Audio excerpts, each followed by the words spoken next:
సోదరిమణి గారు, ఇద్దరు చైర్మన్లు లెఫ్ట్ సైడ్ ఉన్నారు, వారందరితో 42% రిజర్వేషన్ ఇస్తూ తెలంగాణ కాంగ్రెస్ ప్రభుత్వం తీసుకొచ్చే ఆర్డినెన్స్ ఇదొక చరిత్రాత్మక నిర్ణయం. దేశ చరిత్రలో తెలంగాణ రాష్ట్రాన్ని ఇచ్చిన ఘనత కాంగ్రెస్ పార్టీది 2014లో. ఆ తర్వాత మరొక విప్లవాత్మక చరిత్రాత్మక నిర్ణయం 42% రిజర్వేషన్ స్థానిక సంస్థల్లో బీసీలకు ఇచ్చిన ఘనత మళ్ళీ కాంగ్రెస్ పార్టీదే. కాంగ్రెస్ పార్టీ ఒక మాట ఇస్తే మాట తప్పదు, నిలబెట్టుకుంటది అని చెప్పడానికి 42% రిజర్వేషన్ ఒక తార్కాణం. ఈ సామాజిక విప్లవానికి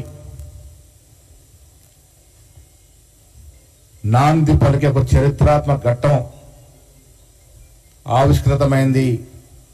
తెలంగాణలో కాంగ్రెస్ ప్రభుత్వం, రాష్ట్ర ముఖ్యమంత్రి రేవంత్ రెడ్డి గారు, భట్టి గారు, మంత్రివర్గ సభ్యులంతా కూడా ఈ ఇచ్చిన వరాన్ని అందరం కలిసికట్టుగా సద్వినియోగం చేసుకుందామనే మాట ఈ సందర్భంగా మనవి చేస్తా ఉన్నాం. ఇంత మాత్ర కార్యక్రమానికి నాంది పలుకుతున్న ఈ సమయంలో అధికార పార్టీ రాష్ట్ర అధ్యక్షుడిగా నేనుండడం నా జీవితంలో నేను చేసుకున్న అదృష్టంగా భావిస్తా ఉన్నాను. నా హయాంలో, నేను అధ్యక్షుడు ఉన్న సమయంలో రాష్ట్ర ప్రభుత్వం తీసుకొచ్చిన చరిత్రాత్మకమైన ఘట్టాలు కుల సర్వే, 42% రిజర్వేషన్ దేశ చరిత్రలో ఒక విప్లవాత్మకమైన సంఘటనలు. ఇలాంటి సమయంలో అధ్యక్షుడిగా ఉండే అవకాశం కలగజేసిన ఖర్గే గారికి, సోనియా గాంధీ గారికి, రాహుల్ గాంధీ గారికి, రాష్ట్ర నాయకత్వానికి అందరూ కూడా ధన్యవాదములు. మిత్రులారా, ఇంత చక్కటి కార్యక్రమం కాంగ్రెస్ పార్టీ ఇస్తే 10 ఏళ్లు ముఖ్యమంత్రిగా ఉన్నటువంటి కేసీఆర్ గారు, వీళ్ళ ప్రతిపక్ష నాయకుడు కేసీఆర్ గారు మాకు కితాబు చెప్పినా పర్వాలే కానీ బీసీలకు ఇంత మాత్రం అవకాశం వచ్చినప్పుడు కనీసం హర్షం ప్రకటించే స్థాయిలో లేరు, అభినందన తెలిపే స్థాయిలో లేరు. 10 ఏళ్లు మీరు బీసీల్ని వంచారు ముఖ్యమంత్రిగా, మీరు మీ పార్టీ.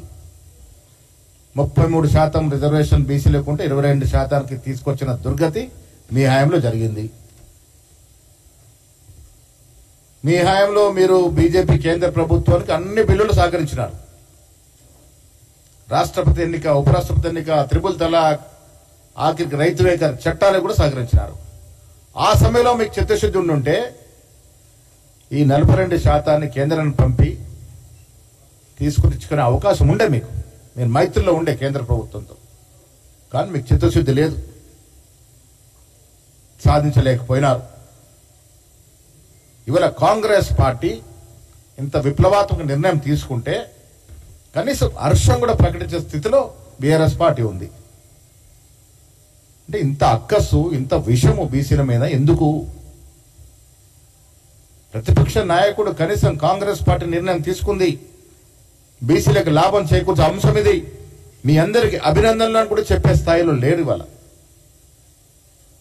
వాళ్ళ నాయకుడు చెప్పడు, మాజీ మంత్రులు చెప్పరు, టీఆర్ఎస్ నాయకులు ఎవరు చెప్పరు. చెప్పకపోగా అనుమానాలు వ్యక్తం చేస్తా ఉన్నారు. అరే మీ బాధ్యత.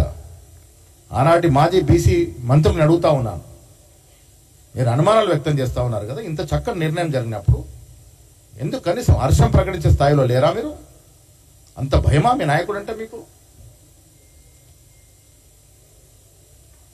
ఒక్కరు కూడా దీన్ని గమనించలే, కనీసం హర్షం ప్రకటించలే. కడుపు నిండా విషం పెట్టుకుని కౌగిలించుకునే ప్రయత్నం చేస్తా ఉన్నారు.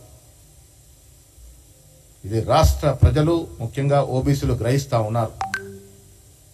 ఎన్లైటన్ అయ్యారు ఈ రాష్ట్రంలో బీసీలు. మా వాటా ఏదైనా అడిగే స్థాయికి వచ్చినారు. వీళ్ళు హర్షం ప్రకటించలే, కనీసం అభినందన తెలపలే. బీసీ సమాజానికి, కాంగ్రెస్ పార్టీకి మీరు చెప్పకుండా చెప్పలే, కానీ బీసీ సమాజానికన్నా కనీసం హర్షం ప్రకటించి అభినందన తెలిపే పరిస్థితుల లేకుండా పోయినారు.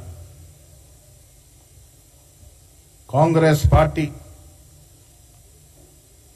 ఎన్నికలకు ముందిచ్చినటువంటి అంశాలన్నీ కూడా ఒకటొకటిగా ఇంత ఆర్థిక నిర్బంధం ఉన్నా పూరిస్తూ వస్తా ఉన్నాము. దాంట్లో భాగంగానే కామారెడ్డిలో ఆనాడు 42% రిజర్వేషన్ ఇస్తారని కామారెడ్డి డిక్లరేషన్ నేనే ప్రవేశపెట్టినాను అన్నారు వర్కింగ్ ప్రెసిడెంట్గా. వీళ్ళ అదృష్టం నేను పీసీ అధ్యక్షుడయ్యాను. నా హయాంలో 42% ఇస్తూ ఆర్డినెన్స్ వచ్చేటువంటి స్థాయికి చేరిందంటే ఇది కాంగ్రెస్ కార్యకర్తల యొక్క సంతోషకరమైన వార్త. దీని అందరం పంచుకొని ఐకమత్యంగా ముందుకు పోవాల్సిన తరుణంలో వారి ధోరణి మాత్రం దీనికి అనుకూలంగా లేదు. మీ అందరికీ మీ ద్వారా రాష్ట్ర ప్రజానికానికి నేను విజ్ఞప్తి చేస్తా ఉన్నాను. కాంగ్రెస్ పార్టీ ఇచ్చిన ప్రతి వాగ్దానానికి కట్టుబడి ఉంది కాబట్టే ఇవాళ 42% ఓబీసీలకు చట్టసభలో రిజర్వేషన్ ఇచ్చే దశగా ఆర్డినెన్స్ తీసుకొచ్చి ముందుకు పోతా ఉన్నాం. ఇది బీసీలకు ఒక శుభ సూచకం. దీన్ని వాడుకొని ఉండాల్సిందిగా విజ్ఞప్తి చేస్తా ఉన్నాను. 10 ఏళ్ళు అధికారంలో ఉన్న బీఆర్ఎస్ పార్టీ కనీసం 2018లో ఈ 42% రిజర్వేషన్ ఇచ్చి కేంద్రాన్ని నొప్పించుని ఉంటే కొన్ని వేల మందికి అలా బీసీలకి రాజకీయ అవకాశాలు వచ్చేవి. అది రాకుండా అడ్డుపడమే కాకుండా ఇలా కాంగ్రెస్ పార్టీ చేస్తే హర్షించాల్సింది పోయి విమర్శిస్తా ఉన్నారు. వాళ్ళ నాయకురాలు కవిత గారు అసలు ఆవిడ ఏ పార్టీలో ఉండో అర్థమవుతలేదు నాకైతే. బీఆర్ఎస్ పార్టీలో దయ్యాలు ఉన్నాయి అన్నారు. మరి ఆ దయ్యాలు బయటకు పోయినాయా? బీఆర్ఎస్ పార్టీ ఇంకా దయ్యాలు ఉన్నాయా? ఉంటే ఆ దయ్యాల పేర్లేమిటి? ఆ దయ్యాల కార్యక్రమాలు ఏంటి? ఇప్పుడు ఎవరంట పడతా ఉన్న పిశాచులయ్యి